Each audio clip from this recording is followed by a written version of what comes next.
Question number first आपका हो गया है, ठीक है। इसमें कहा गया what will happen to the gravitational force between two bodies if the masses of one body is double. इसमें क्या किया हमने, फार्मूला लगाया F1 equal to G m1m2 upon r square. Clear है बात। इसमें m1 को क्या कर दिया गया, डबल कर दिया गया। उसमें क्लियर नहीं कहा गया था क्वेश्चन में कि किसके मास को डबल करना है। यहाँ देखो लिख रहा है the masses of one body, one means किसी का, m1 या m2 किसी एक का मास क्या कर दिया जाता है, डबल कर दिया गया। हमने m1 को डबल कर दिया। आप देखेंगे F2 becomes twice of F1, यानी कि फोर्स क्या हो जाता है, पहले का डबल हो जाता है, ट्वाइस हो जाता है, ठीक है। नेक्स्ट क्वेश्चन की बात करते हैं, why is capital G called the universal gravitational constant. Clear है, तो ऑलरेडी मैं बता चुका हूँ। The constant G is universal because it is independent of the nature and size of bodies, the space where they are kept, and the time at which the force is considered। मतलब ये दुनिया के किसी भी factor पर depend नहीं करता है, इसलिए हम लोग क्या करते हैं, इसे यूनिवर्सल ग्रेविटेशनल कांस्टेंट कहा जाता है। बात क्लियर है। नेक्स्ट आता है who formulated the universal law of gravitation. तो सभी को आंसर पता है, आइजैक न्यूटन, क्योंकि हम लोग टॉपिक ही पढ़ते हैं Newton universal law of gravitation, तो उसमें ये बात हम लोग डिस्कस करते हैं। क्लियर हो गई बात। नेक्स्ट पेज पर आते हैं हम लोग। तो नेक्स्ट पेज आपका है, नेक्स्ट क्वेश्चन, ठीक है। क्वेश्चन नंबर 4 की बात कर लेते हैं हम लोग। फोर्थ क्वेश्चन कह रहा है how is gravitation different from gravity. Gravitation different from gravity, तो ध्यान से सुनेंगे क्या कह रहा है। Gravitation is the force of attraction between any two bodies, while gravity refers to attraction between any body and the earth। ध्यान से सुन लो सब लोग, बहुत ही अच्छा क्वेश्चन है ये। कह रहा है ग्रेविटेशन और ग्रेविटी में क्या डिफरेंस है, समझ गए। तो ग्रेविटेशन का मतलब है force of attraction between any two bodies. Clear है। जैसे हमने दो बॉल्स ले लिए m1 और m2 मास का, तो उनके बीच जो फोर्स ऑफ अट्रैक्शन लगेगा उसे हम क्या कहेंगे, ग्रेविटेशन कहेंगे या ग्रेविटेशनल फोर्स कहेंगे। जबकि उसी में से एक बॉल को अर्थ कितने फोर्स से अपने सेंटर की ओर अट्रैक्ट कर रही है, वो क्या है, ग्रेविटी है। दूसरे बॉल को अर्थ कितने फोर्स से अपने सेंटर की ओर अट्रैक्ट कर रही है, वो क्या है, उसकी ग्रेविटी है। क्लियर हो गई बात सभी को, कोई कंफ्यूजन है। नेक्स्ट क्वेश्चन कह रहा है what does a small value of capital G indicate. The small value of capital G indicates that the force of gravitational attraction between two ordinary sized objects is very weak force। क्यों होता है, आप सभी जानते हैं value of capital G equal to क्या बताया गया, ध्यान है 6.67 इंटू 10⁻⁻11 न्यूटन मीटर स्क्वायर पर केजी स्क्वायर। क्लियर है, यानी कि इतनी वैल्यू का फोर्स एक्ट करता है between two bodies of unit masses. Unit masses का सेंस है कि अगर दो 1 kg के ब्लॉक एक दूसरे से 1 मीटर की दूरी पर रखे गए हैं, तो फिर उनके बीच 6.67 इंटू 10⁻11 न्यूटन का फोर्स एक्ट करता है। बोलो समझ आया या नहीं, इसलिए ये बहुत स्मॉल वैल्यू होती है। नेक्स्ट है सिक्स्थ क्वेश्चन आपका, at what place on the earth surface is the weight of a body maximum.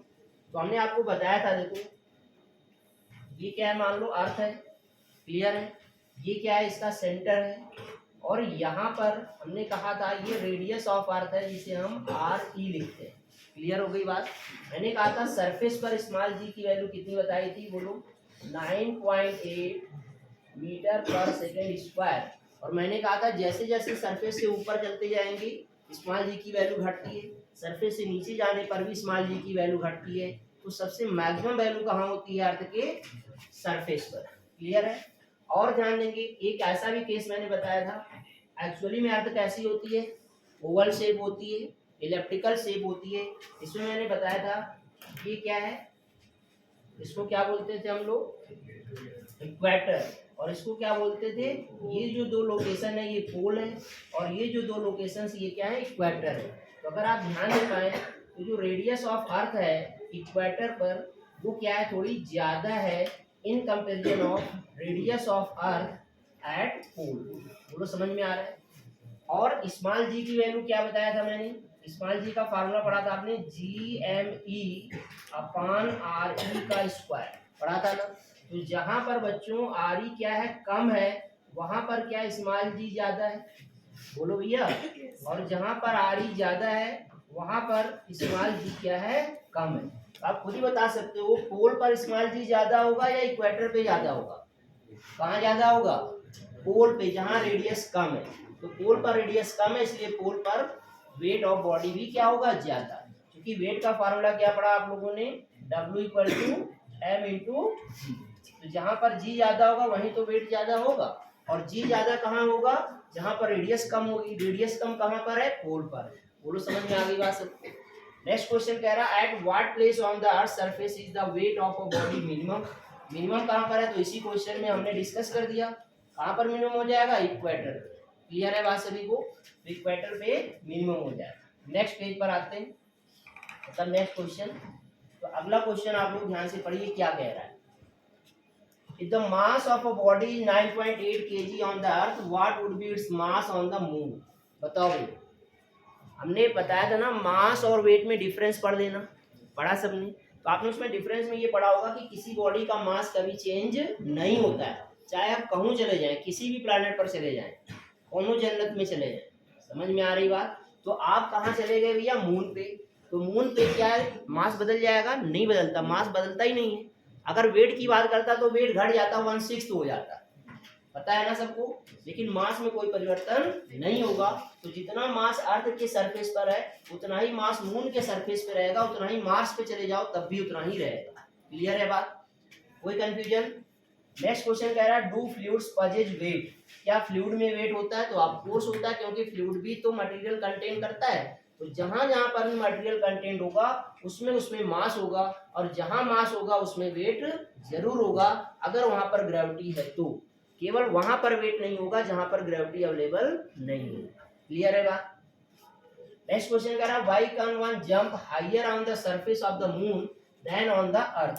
तो पता है भैया, क्योंकि मून के सरफेस पर जो स्मॉल जी की वैल्यू है वो कितनी है बताओ, वो 1/6 ऑफ जी ऑन अर्थ है। बोलो है या नहीं है? तो अर्थ पर जो स्मॉल जी है वो ज्यादा है, और मून पर स्मॉल जी क्या है, कम है।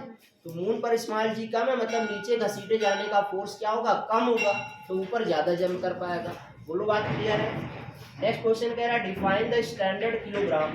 The standard kilogram is the mass of a block of platinum alloy kept at the International Bureau of Weights and Measures near Paris in France। ठीक है, ये डेफिनेशन है एक तरीके से, इसे ध्यान रखना है, क्लास 11 में भी इसे हम पढ़ेंगे। क्लियर है बात? तो आज की क्लास में इतना ही हम लोग डिस्कस करते हैं।